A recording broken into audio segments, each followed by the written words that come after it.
गुरु नानक साहब जी ने देखो भगत हैं पहला उस तो जो आज़ादी दी गल मानसिक तौर ते बंदा आज़ाद होवे ते शरीरक तौर ते भी आज़ाद होवे, सब तो पहला झंडा बुलंद जिहड़ा धन गुरु नानक साहब दी जोत ने कीता। मैं दो लफ्ज़ वरते ने, मानसिक गुलामी भी खत्म होवे ते शरीरक गुलामी भी खत्म होवे। कई बारी बंदियां कोल शरीरक ताकत बहुत हुंदी है पर मानसिक तौर ते गुलाम बंदे शरीरक ताकत वाले भी झुकना शुरू कर देंदे आ। नहीं, मानसिक गुलामी भी कट्टी ते शरीरक गुलामी भी कट्टी। मैं एक उदाहरण आप जी नूं, क्योंकि विशा अपना गुरबाणी विचों अर्ज करनी है सारी। आसना की वार दा असी पाठ करने, हर गुरुद्वारे कीर्तन हुंदा है। इहदे विच तकरीबन 45 श्लोक गुरु नानक साहब दे ने, 15 श्लोक गुरु अंगद देव जी दे ने ते 24 अष्टपदियां वाहिगुरू 24 पौड़ियां ने हजूर दियां, टोटल बनदियां ने 84। मैं कहना हुन्ना जे आसा की वार दी समझ पै जाए बंदियां दी 84 उंजी कट्टी जाए। एक एक जड़ा श्लोक है, क्योंकि सिर मैं भी मार देंगा, बड़ा स्वाद आया आसा की वार च जदों दी व्याख्या हुंदी है उस कटगहरे विच मैं भी खड़ा खुन्ना, उहदे विच तुसीं भी खड़े खुंदे हो।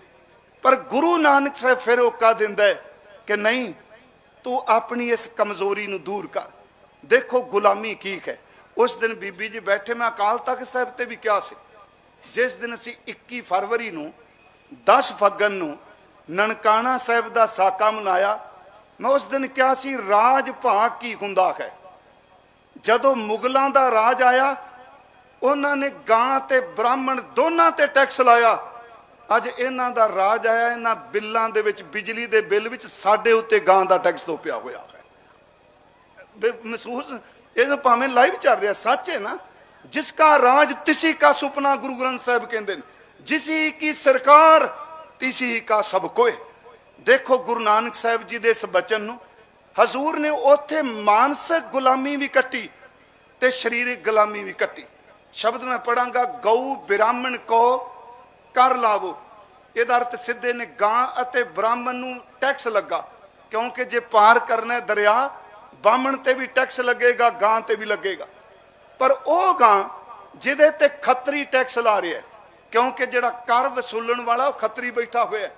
ब्राह्मण गां हकी हुंदा है, उन्होंने रोक के कहता है कि इस गां ते तेरे ते टैक्स लगना। वह कहता तू भी तो मां जानना ते मैं भी पूजना। इस झगड़े विच गां गोया कर देंदी। ये बाणी दे अर्थ ने प्यारिओ, गां गोबर कर दी है।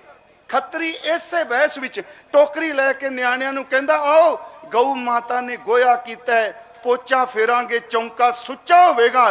गुरु कहंदा जिहदा गोया तेरा चौंका सुच्चा करदा, इन्ना गुलाम जिन्नू तू पूजना उहदे तो तू टैक्स लेना पिया। इनू इस पक्ष तो लिया, गऊ ब्राह्मण कौ कर लावो, गोबर तरन ना जाई, गां दे गोए ने तेनू पार नहीं कर देना। ये सदियां पहला गुरु ने कहा, ना गऊ मूत्र ते ना गां दा गोबर। चलो मैं फिर अर्ज करांगा, मैं ईरखा च नहीं कह रहा, ये होला महला ना हुंदा ते याद रखो अज हिंदुस्तान की तस्वीर कुछ होर होनी सी। आ केसगढ़ साहब बैठे हैं, मैनू चावला साहब कह के गए कि सिंह साहब केसगढ़ का जिक्र किया, क्योंकि साडे बाहरे ज्यादा विद्वान जिहड़े ने केसगढ़ नूं किले ही कहिंदे आ। नहीं प्यारिओ, तुहानूं सब नूं पता है भी केसगढ़ किला नहीं, ये तख्त है। क्योंकि सारे कही जाने किला नहीं, किला ये तख्त है। तख्तां विच ते किलियां विच बड़ा फर्क हुंदा जे। दरबार साहब ते अकाल तख्त विच बड़ा फर्क है। मैं सामने देखा लिखिया सी गुरुद्वारा केसगढ़ साहब, वो सिखो तख्त गुरुद्वारा नहीं हुंदा ते गुरुद्वारा तख्त नहीं हुंदा। मेरी बेनती नाल तुसीं सहमत होवोगे। असीं इस गल नूं समझिए। केसगढ़ क्यों रखिया, अमृतगढ़ क्यों ना रख दिता? ये पहाड़ी सी जिथे गुरु गोबिंद सिंह ने कला खालसा नहीं साजिया। इस खालसे नूं ओह दात दिती जी इक्को वेले सर्व व्यापक हो गई। मैं थोड़ा जिहा विषय तो खटिया जरूर हाँ, पर मेरी बेनती मैं गल पटना साहब कही सी, खालसा जी दो गल्लां अपने घर चों कदी ना निकलन दिया जे, यतन करियो। एक तुहाडे घर चों ऊड़ा ना निकले, दूजा तुहाडे घर चों जूड़ा ना निकले। ये दो गल्लां याद रखियो। ऊड़ा याद रखो, जे गुरमुखी रहेगी, जे 35 रखांगे गुरमुखी होवेगी ਤੇ ਗੁਰੂ ਗ੍ਰੰਥ ਸਾਹਿਬ ਦਾ ਪਾਠ ਘਰ ਵਿੱਚ ਜ਼ਰੂਰ ਹੋਵੇਗਾ। ਜੇ ਸਿੱਖ ਦੇ ਪੁੱਤਰ ਦੇ ਸਿਰ ਤੇ ਜੂੜਾ ਹੋਵੇਗਾ, ਇਹਦਾ ਕੇਸਗੜ ਕਦੀ ਵੀਰਾਨ ਨਹੀਂ ਹੋ ਸਕੇਗਾ। ਇਹ ਹੈ ਕਿਲਾ ਨਹੀਂ, ਸੁਣੋ ਮੇਰੀ ਬੇਨਤੀ ਨੂੰ, ਇਹ ਹੈ ਤਖਤ, ਪਰ ਨਾ ਕਿਲੇ ਦਾ ਦਿੱਤਾ। ਮੈਂ ਕਿਹਾ ਕਿਲਾ ਨਹੀਂ, ਪਰ ਗੜਦਰ ਤੇ ਕਿਲਾ ਹੁੰਦਾ। ਗੜਦਰ, ਆਨੰਦਗੜ੍ਹ, ਤਾਰਾਗੜ੍ਹ, ਹੋਲਗੜ੍ਹ, ਲੋਹਗੜ੍ਹ, ਫਤਿਹਗੜ੍ਹ, ਗੜ੍ਹ ਤਾਂ ਕਿਲਾ ਹੁੰਦਾ। ਗੁਰੂ ਨੇ ਇੱਥੇ ਭਾਵੇਂ ਕਿਲਾ ਨਹੀਂ ਉਸਾਰਿਆ, ਪਰ ਨਾ ਇਹਨੂੰ ਕੇਸਗੜ੍ਹ ਦਾ ਦਿੱਤਾ। ਜਿਵੇਂ ਕਿਲੇ ਵਿੱਚ ਬੈਠੇ ਕੋਈ ਬੰਦੇ ਨੂੰ ਕੋਈ ਖਤਮ ਨਹੀਂ ਕਰ ਸਕਦਾ, ਗੁਰੂ ਦੇ ਦਿੱਤੇ ਕੋਈ ਕੇਸਗੜ੍ਹ ਵੀ ਜਿਹੜਾ ਰਹਿੰਦਾ, ਯਾਦ ਰੱਖਿਓ, ਉਹਦੀ ਸਿੱਖੀ ਨੂੰ ਵੀ ਕੋਈ ਖਤਮ ਨਹੀਂ ਕਰ ਸਕਦਾ। ਹਰ ਸਿੱਖ ਦੇ ਸਿਰ ਤੇ ਕੇਸਗੜ੍ਹ ਹੈ। ਮੈਂ ਫਿਰ ਬੇਨਤੀ ਕਰਾਂ, ਆਨੰਦਪੁਰ ਵੱਖਰਾ ਹੈ, ਕੇਸਗੜ੍ਹ ਵੱਖਰਾ ਹੈ ਤਾਂ ਸ਼ਹਿਰ ਆਪਾਂ ਕਹਿੰਦੇ, ਜਦੋਂ ਪੰਜ ਪਿਆਰੇ ਅੰਮ੍ਰਿਤ ਛਕਾਉਂਦੇ ਆ, ਉਹ ਕਹਿੰਦੇ ਜਨਮ ਅਸਥਾਨ ਤੇਰਾ ਕੇਸਗੜ੍ਹ ਹੈ। ਸ਼ਹਿਰ ਦਾ ਹੋਣਾ ਤੇ ਜਨਮ ਸਥਾਨ ਦਾ ਹੋਣਾ, ਦੋਨਾਂ ਦਾ ਫਰਕ ਨਹੀਂ। ਅਸੀਂ ਜੀ ਮੈਂ ਲੁਧਿਆਣੇ ਆਇਆ, ਲੁਧਿਆਣਾ ਸ਼ਹਿਰ ਹੈ, ਮੇਰਾ ਘਰ ਕਿੱਥੇ ਵੇ?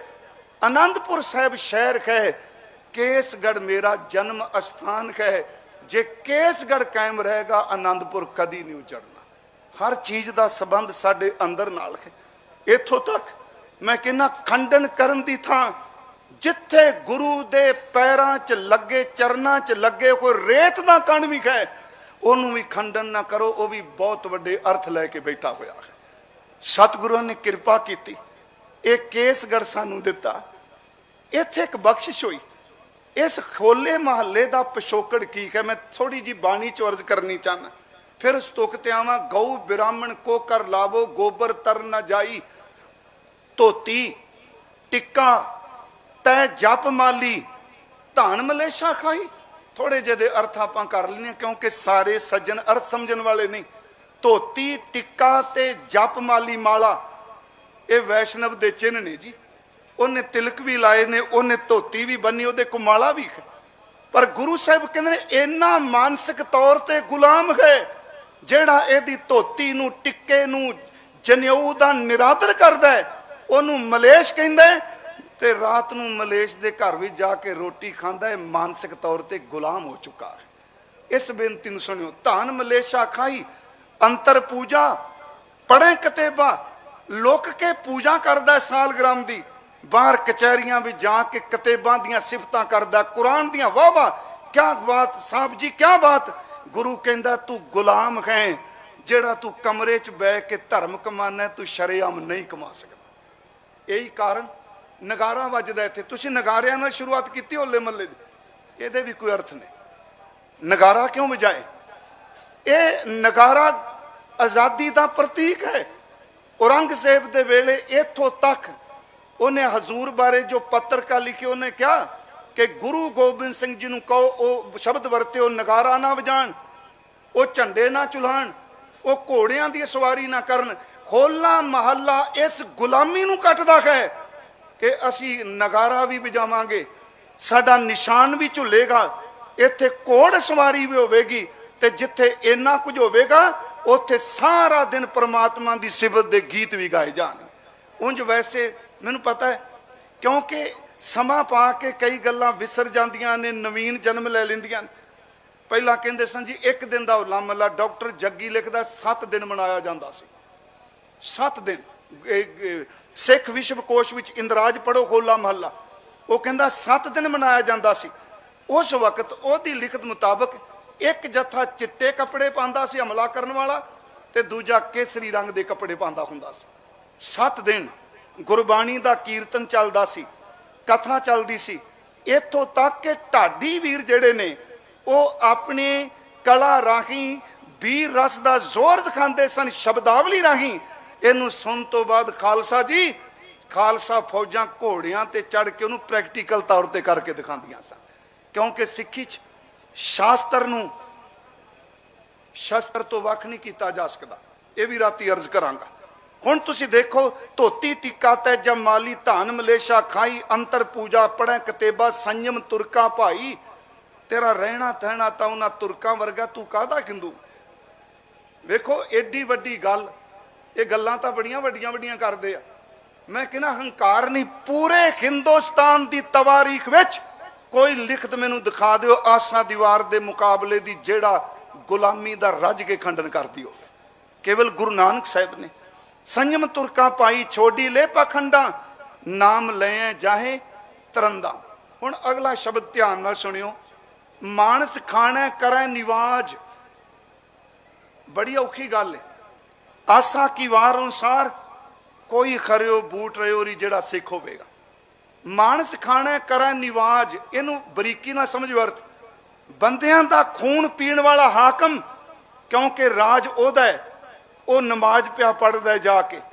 छुरी वगायन तीन गल ताग, ते जड़ा खतरी है उन्हें धागा पाया है अपने तन ते दोहरा, क्योंकि वह तेरा नहीं सी पा सकता, तेरा केवल ब्राह्मण ही पा सकता।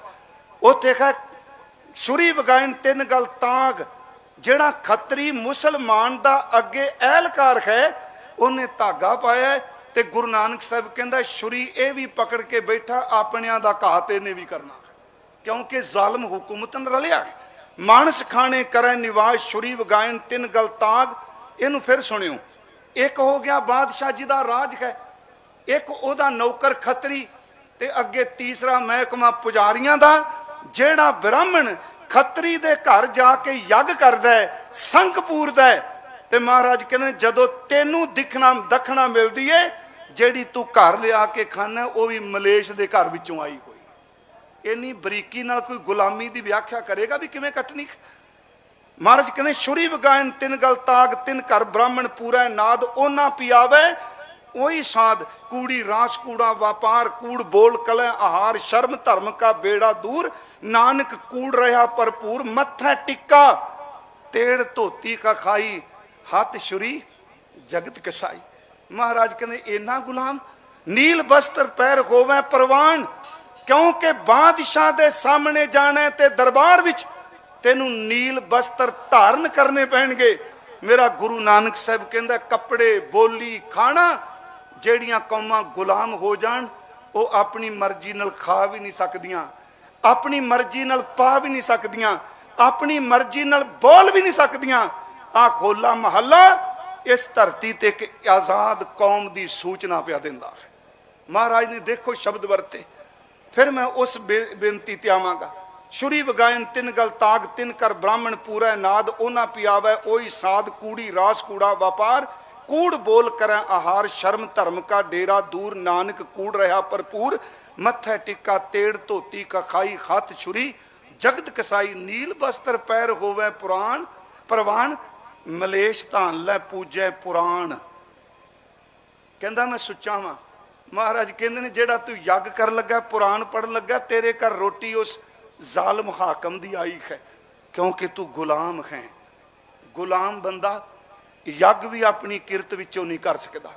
मलेश धान लै पूजै पुराण, इन्ना गुलाम हो गया। अभाख्या का कुट्ठा बकरा खाना, चौके ऊपर किसे न जाना। मैं बेनती करांगा, खोला महला केवल नगर कीर्तन का रूप ही नहीं है, रूप इहदियां जड़ां विच बहुत डूंगे अर्थ पए होए। अभाख्या का कुट्ठा बकरा खाना, हाकम दे घर विच जाके अभाख्या दा कुट्ठा बकरा खांदा है। महाराज कहने रात जाके मुसलमान दे घर मांस खा रहा है, ते सवेरे नहा के कान नाल जनेऊ बन के चौंके दे उत्ते पोचा फेर के कहंदा मेरे चौंके ते कोई ना चढ़ियो। हजूर कहंदे ने गुलाम भी है ते पखंडी भी है, दोवें काम करता है, चलाक भी है ते पखंड कर रहा है। अपाख्या का कुट्ठा बकरा खाना, चौके ऊपर किसे न जाना, दे के चौका कड्डी कार। बाबा कहंदा ऊपर आए बैठे कूड़ियार, मत पिटै वे मत पिटै, ये अन्न साडा फिटै, तन फिटै फेड़ करेण, मन झूठे चुली परेण। मेरे सतगुरु ने ध्यान दिया जे इस श्लोक विच उस वक्त की मानसिक ते शरीरिक गुलामी दोनों का जिक्र किया। गुरु नानक साहब की जोत ने इस भारत की धरती ते मानसिक तौर पर भी गुलामी कट्टन लई ते शरीरिक तौर पर भी गुलामी कट्टन दे लई उन्होंने सच का एक होका दिता। भावां के सब तो ज्यादा शब्द जेड़े ने वो भगत कबीर साहब जी दे ने, जेड़े असी बाणी चो पढ़ने खां। जिन्ने भी वीर रस नाल संबंधित शब्द ने, मैं सिर्फ तुहाडे 5-7 मिनट लैने ने। रात में मैं मुकम्मल बेनती सारी करांगा, क्योंकि खुला टाइम मिल जाएगा ते शस्त्र शास्त्र होली होला महला। उंज जदों असी बाणी च रंगां दी गल करांगे उत्थे भी सतगुरु बड़ी किरपा करदे आ। भाई नंद लाल साहिब दी जिहड़ी गज़ल है, क्योंकि गुरबाणी हर एक शब्द के जिहड़े अंदरूनी अर्थ ने जी। बारमुखी शब्दावली एक शब्द वरत्या भाई नंद लाल साहिब की पूरी गज़ल है। होली वाला दिन है ते गुरु गोबिंद सिंह महाराज जिथे असी बैठे हाँ इत्थे बख्शिश कर रहे हैं। बारमुखी शब्द वरदे जहे पिचकारिए पुरजाफरानी, जय पिचकारिए पुरजाफरानी के हर बेरंग रा खुश रंगो बू करद। ये अर्थ ने जय पिचकारिए, वाह वाह गुरु गोबिंद सिंह तेरे खत विच पड़ी कोई बख्शिश दी पिचकारी नू नमस्कार है। फिर इस बेनती नू सुनियो, तेरे खत च पड़ी कोई रहमत दी पिचकारी, क्योंकि पिचकारी लफ्ज जिहड़ा ये फारसी दा है। जय पिचकारिए पुरजाफरानी के हर बेरंग रा खुश रंगो बू करद। गुरु गोबिंद सिंह महाराज अज इन्ने बख्शिश दे घर च आए कि जेड़े लोग बेरंगे सन, कोरे सन, उन्हां नूं नाम नाल रंग दिता। उन्हां दे शरीर दे विचों नाम दी सुगंधी आउण लग पई। हर बेरंग रा खुश रंगो बू करद। अगला बचन कीता गुलाल अफसानीए अज दस्ते मुबारक। मेरे गुरु गोबिंद सिंह ने खत च गुलाल पकड़िया है। कहन लगे गुलाल नूं अपने उंगलों चों बाहर कढ़िया। जदों मुट्ठी खोली कहंदा लोको देखो ए तुसी बाहर दा गुलाल देखदे हो, ओदी रूहानियत दी बख्शिश दा गुलाल ओने धरती तो लैके आसमान तक सारा आनंदपुर रब दी इबादत दे विच रंग दिता है। जय पिचकारिए पुरजाफरानी के हर बेरंग रा खुश रंगो बू करद। गुलाल अफसानीए अज दस्ते मुबारक, जमीनो आसमां रा सुरखरू करद। मैं बेनती कर लगा, भगतां ने इस गुलामी के विरोध विच आवाज़ उठाई, क्योंकि साडी अज बड़ी वड्डी मुश्किल बनी। प्रधान जी बैठे आ, तुसी मैंबर साहब बैठे हो, है गंदी राजनीति। भगत का दर्जा अपना है, मैनू खिमा कर दिया जे। एक राम राय नू सारे कहंदे आ, इन्हें बेईमान क्यों शब्द वरत्या, मुसलमान की थां बेईमान क्यों वरत्या। अज साडे सियाणे बयाने बंदे गुरु अर्जुन देव दे दिते हुए शब्दां नू बदली जा रहे हैं। मेरा इशारा तुसीं समझ गए होगे। सिखो, जे इस तरह गुरु ग्रंथ साहिब दे पत्रे पत्रे करोगे तो हर कम्यूनिटी कहेगी साडा आ ना लवो। इहदा नाम नानक ग्रंथ नहीं, इहदा नाम आदि श्री गुरु ग्रंथ साहिब है। कबीर साहब ने सब तो ज्यादा जिहड़े शब्द ने क्रांतिकारी, मैं लफ्ज वरता बीर रस नाल संबंधित गुरु साहिबाना तो वध भगत कबीर दे शब्द ने। जिहड़ा तुसीं पढ़दे हो कि गगन दमामा बाजियो परियो निशाने काओ, खेत जो मांडियो सूरमा अब जूझण को दाओ। ये कबीर जी दा। सूरा सो पहचानिया जो लरै दीन के हेत, पुरजा पुरजा कट मरै कबू न छाडै खेत। दूजी गल जिहड़ा आ सारे रागी सिंह सुनाते आ, डगमग छाड़ रे मन बोरा, ये भी कबीर जी दा है। अब तो जरै मरै सिद्ध पाई है लीनो खास संदौरा। उन्हां दी शब्द ने जेड़े असी ये पढ़ने आ, नाना रन रूतो नहीं सूरो थारो ना हो, उन्हां सारे शब्द वरते आ।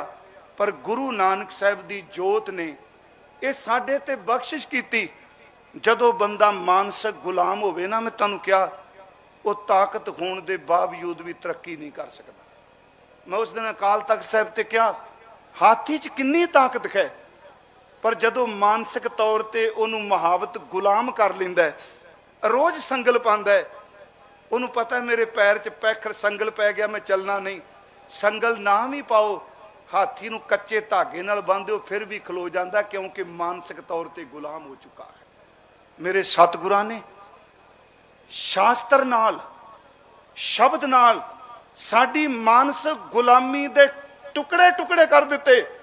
उन्हें शास्त्र दे चानन दे थले सानू शस्त्र पकड़ाया ते शस्त्र ने बाहर दी गुलामी दे टुकड़े टुकड़े कर दिते। उस सतगुरु गुरु गोबिंद सिंह महाराज जी दा आपां दिन मना रहे हैं।